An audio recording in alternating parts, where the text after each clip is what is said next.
The glitz, the glamour, the diamonds. Kim Kardashian is no stranger to the spotlight.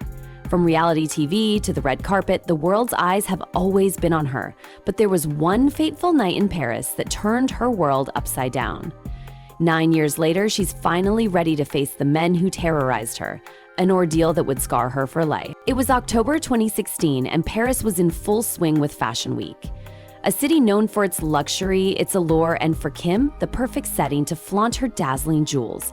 Little did she know, it was the perfect storm brewing. Kim was staying at a luxurious apartment in the heart of Paris, a place frequented by celebrities where whispers of wealth and exclusivity filled the air.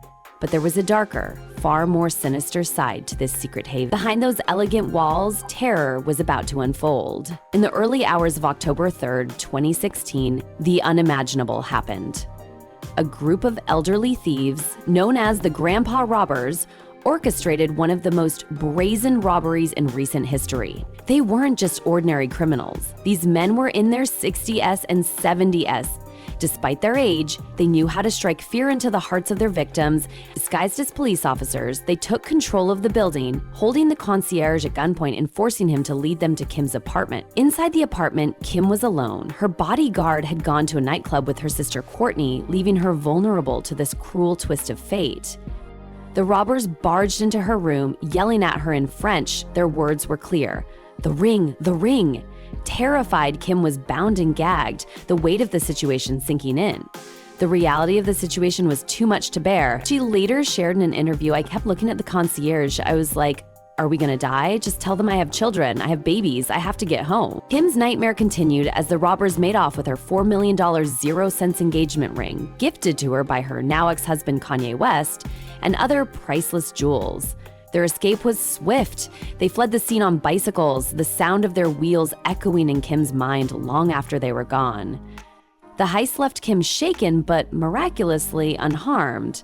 But for her, it wasn't just about the stolen jewels. It was about the trauma, the fear, and the overwhelming realization that someone had broken into her life, violently and without warning. The Grandpa Robbers, as they became known, weren't your typical criminals. They were elderly men, some in their 70s, who had spent years in prison. They were desperate for money and had no idea they were targeting one of the most famous women in the world.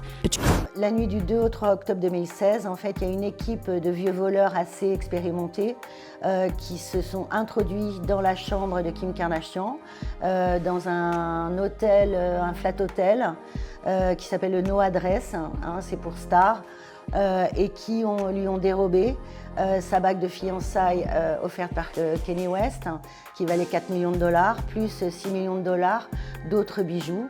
Ils se sont enfuis à bicyclette.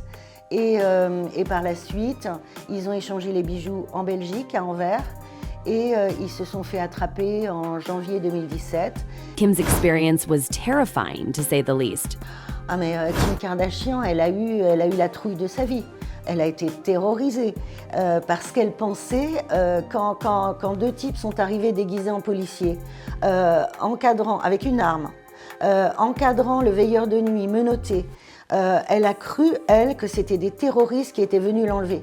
The thieves had disguised themselves as police officers, further adding to the chaos. They tied Kim up and took her most prized possessions, leaving behind a shattered sense of security. Patricia says, explaining how the elderly robbers went from struggling pensioners to infamous criminals. C'est des vieux voyous qui ont chacun fait pas mal d'années de prison, qui ont une certaine expérience, qui ont en même temps un côté pied nickelé. C'est des galériens, ces gars-là.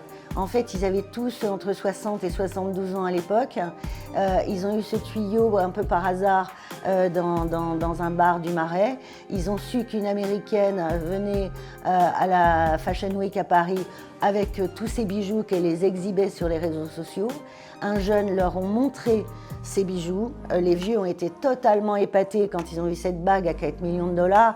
Ils ont vu aussi des dentiers avec des diamants, ils ont vu des montres, des bracelets, des boucles d'oreilles et ils se sont mis au travail. Kim was expected to travel to Paris to face her attackers in court.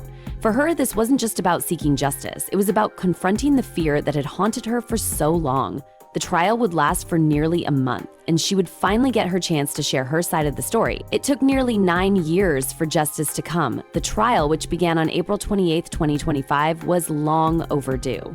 Patricia explains the reason for the delay. Mais ils ont été dépassés eux-mêmes par la notoriété planétaire de Kim Kardashian. Et certains d'entre eux, c'est le lendemain qu'ils ont découvert sur la télé, sur les médias et tous les réseaux sociaux, que c'était Kim Kardashian, que c'était une influenceuse mondiale, qu'elle était très connue, qu'elle était la 42e fortune mondiale, et ça les dépassait. The defendants, including Eunice Abbas, a 71-year-old pensioner, had already admitted to their roles in the heist. Abbas, who'd spent decades in prison, told French TV, "The big job was to be the last. I didn't know it was Kim Kardashian's jewelry. I was just told there was a big diamond." But Kim's lawyer made it clear that while Abbas had confessed, he wasn't the ringleader. The trial was about to reveal more than just their roles in the crime. It was about exposing the men who had once been ordinary criminals, but now, with the passing of time, had become the faces of a much larger story. Si ça a mis tant de temps, c'est parce qu'en fait, à partir du moment où, pour des raisons médicales, ils étaient les uns après les autres remis en liberté, il n'y avait plus urgence pour les juges d'instruction. Et il y avait d'autres urgences. Il y avait d'autres urgences qui étaient les attentats de 2015 en France, la tuerie de Charlie Hebdo, les attentats au Bataclan qui ont fait plus de 130 morts. Et ça, la justice française voulait d'abord juger ces gros attentats, ces grosses affaires de terrorisme avant cette affaire de braquage de Kim Kardashian. As Kim prepares to face the men who terrorized her, the world watches. This trial is more than just about stolen jewelry. It's about reclaiming her power, her voice, and her peace. For Kim Kardashian, this is her moment to finally close a chapter that has haunted her for nearly a decade. The wheels of justice may have turned slowly, but they are turning nonetheless. As Kim faces her attackers in court, the world waits to see what will come of the trial. For Kim, this is the moment she has been waiting for, a chance to speak out and ensure that the grandpa robbers face the consequences of their actions, no matter how long it took to get here.